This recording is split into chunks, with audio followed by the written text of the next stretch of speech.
"I'm glad to think that," I said, and then we struggled on together for a bit farther, till we reached a small group of rocks where there was a little pool of water, beside which we sat down to rest. Presently I fell asleep, and when I awoke the woman and the child had gone. I rose and resumed my way, and shortly after arrived at the foot of the mountains, which pride and ambition had reared. Hard, rocky, and precipitous was the pathway across them, with scarce foothold to help one on, and oft times it seemed as though these rocks reared by selfish pride would prove too difficult to surmount. And as I climbed I recognized what share I had had with building them, what atoms my pride had sent to swell these difficulties I now encountered. Few of us know the secrets of our own hearts.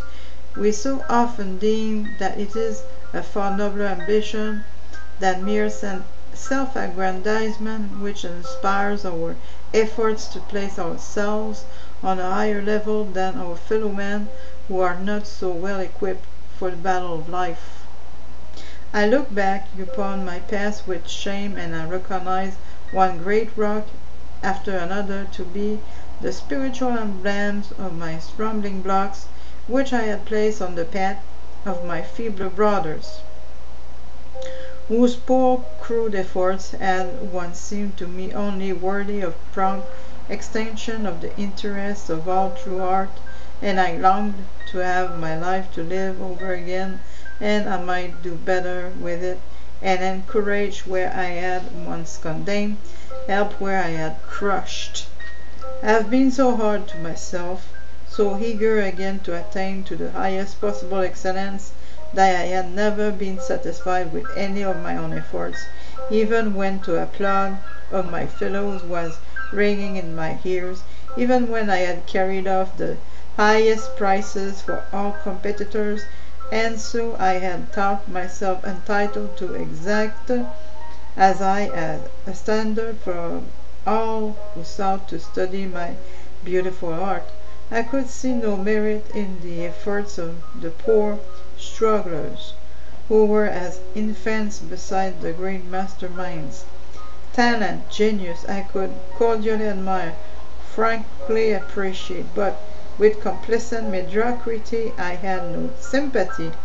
Such I had no desire to help. I was ignorant then that those feeble powers were like tiny seeds which, though they would never develop into anything of value on earth, would yet blossom unto the perfect flower of the great hereafter. In my early days, when success first was mine, and before I had made shipwreck of my life, I had been full of the wildest, most ambitious dreams. And though in later years, when sorrow and disappointments had taught me somewhat of pity of the struggle of others, yet I could not learn to feel true cordial sympathy with mediocrity and its struggles, and now recognize that it was the want of such sympathy which had piled up high these rocks of so typical of my arrogance. In my sorrow and remorse at this discovery, I looked around to see if there might be anyone near me weaker than myself, whom it may not be too late to assist you upon this path. And as I looked, I saw above me on this hard road a young man, almost spent and much exhausted with this effort to climb these rocks, which family pride and ambition to rank with the noble and wealthy had piled up for him, a pride to which he had sacrificed all those who should have been most dear. He was clinging to a jutting out portion of rock, and was so spent and exhausted he seemed almost ready to let go and fall. I shouted to him to hold on, and soon climbed up to where he was, and there with some difficulty succeeded in dragging him up to the summit of these rocks. My strength being evidently double his, I was only too ready to help him, as some relief to the remorse I now felt at thinking how many feeble minds I had crushed in the past. When we reached the top and sat down to rest, I found myself to be much bruised and torn by the sharp stones over which we had stumbled. But I also found that in my struggles to ascend, my burden of selfish pride had fallen from me and was gone, and as I looked back over the path by which I had climbed, I clothed myself anew in the sackcloth and ashes of humility, and resolved I would go back to earth and seek to help some of these feebler ones to a fuller understanding of my heart. I would seek as far as I could to give them the help of my higher knowledge. Where I had crushed the timid, aspiring soul, I would now encourage. Where my sharp tongue and keen wit had wounded, I would strive to heal. I knew now that one should dare to despise his weaker brother or crush out his hopes, because to a more advanced mind they seem small and trivial. I sat long upon a mountain thinking of these things, the young man whom I have helped going on without me. At last I rose and wended my way slowly through a deep ravine spanned by a broken bridge, and approached by a high gate at which many spirits were waiting and trying by various means to open it in order that they might pass through. Some tried force, others tried to climb over, others again sought to find some secret spring, and when one after another tried and failed, some of the others again would seek to console the disappointed ones.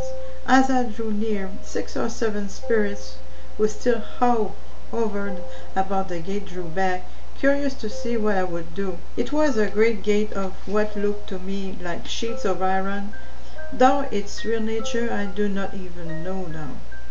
It was so high and so smooth. No one could climb it.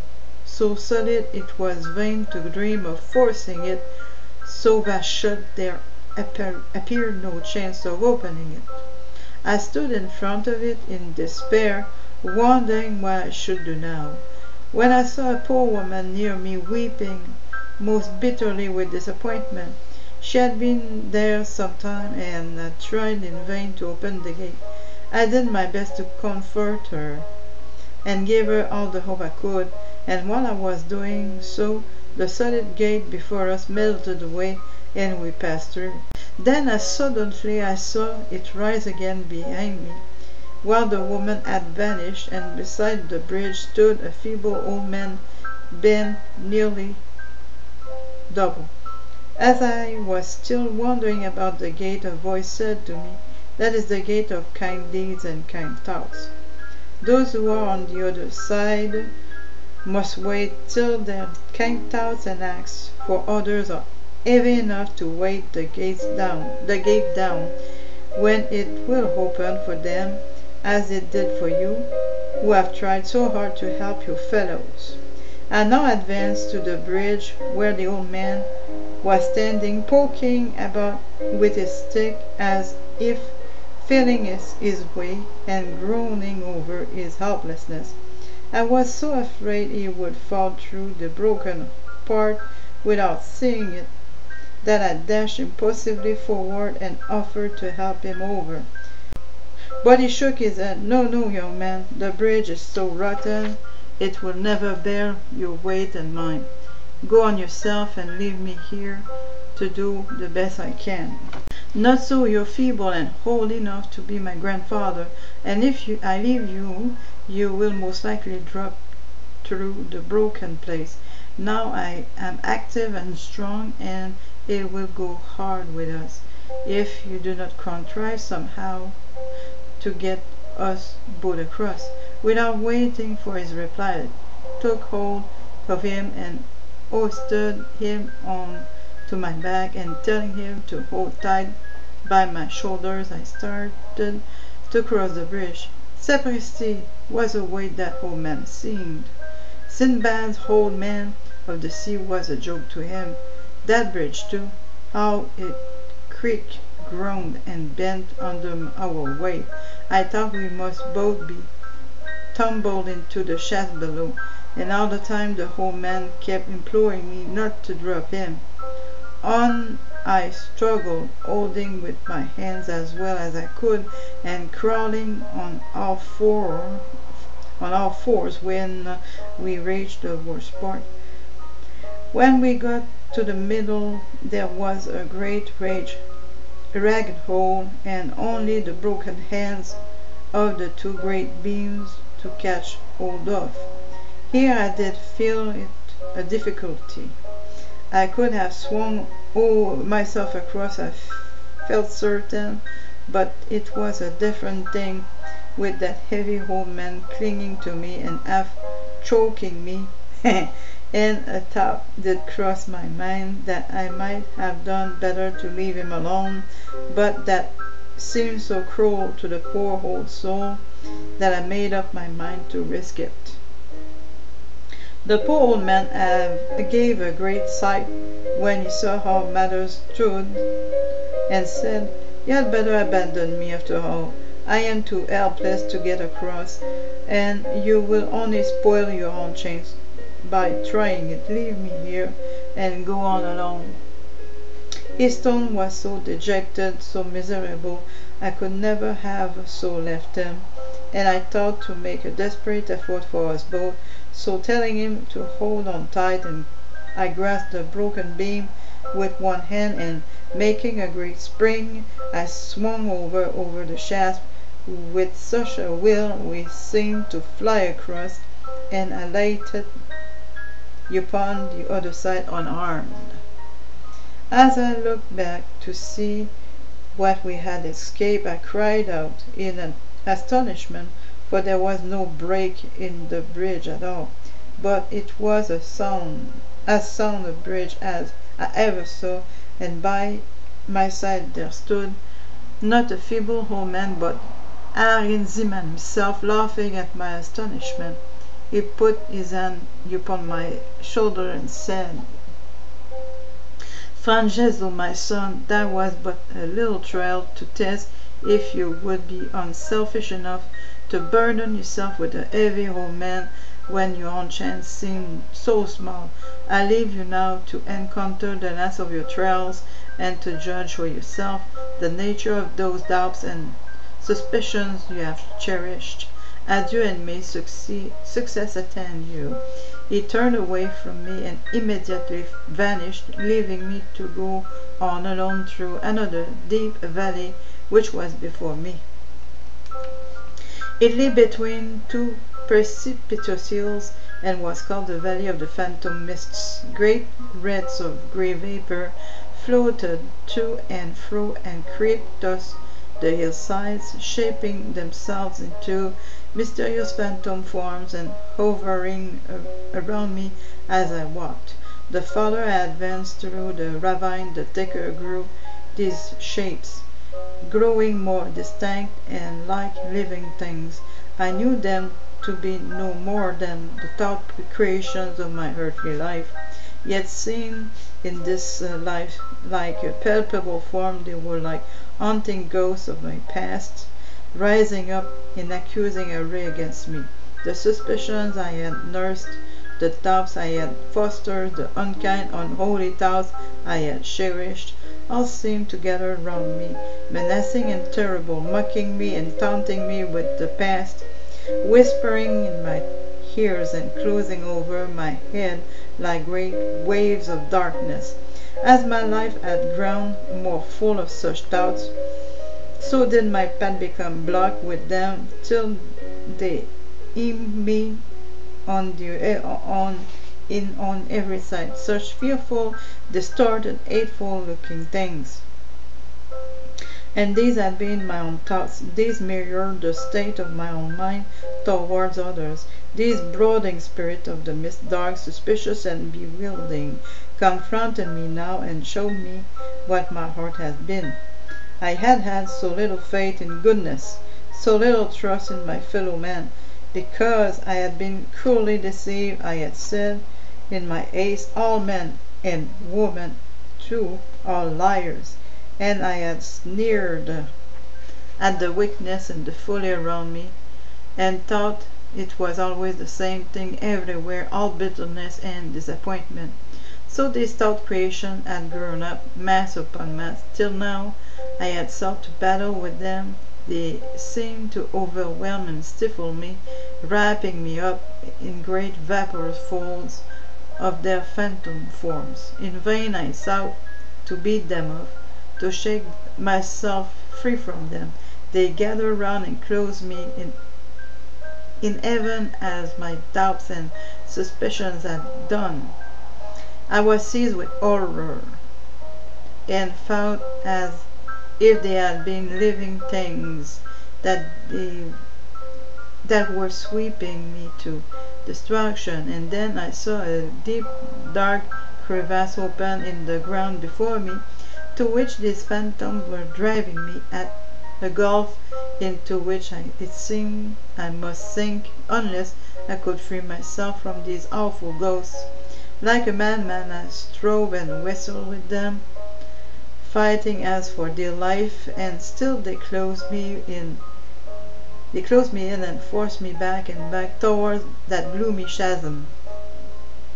Then in my anguish of soul I called aloud for help to be free from them, and throwing my arms out before me with all my force, I seemed to grasp the foremost phantom and hurl it from me. Then did the mighty cloud of doubts waver and break as though a wind had scattered them, and I sank overcome and exhausted upon the ground. And as I sank into unconsciousness, I had a dream, a brief but lovely dream, in which I thought my beloved had come to me and scattered those foul thoughts, and that she knelt down beside me and drew my head to rest upon her bosom as a mother with her child. I thought I felt her arms encircle me and hold me safe, and then the dream was over and I fell asleep.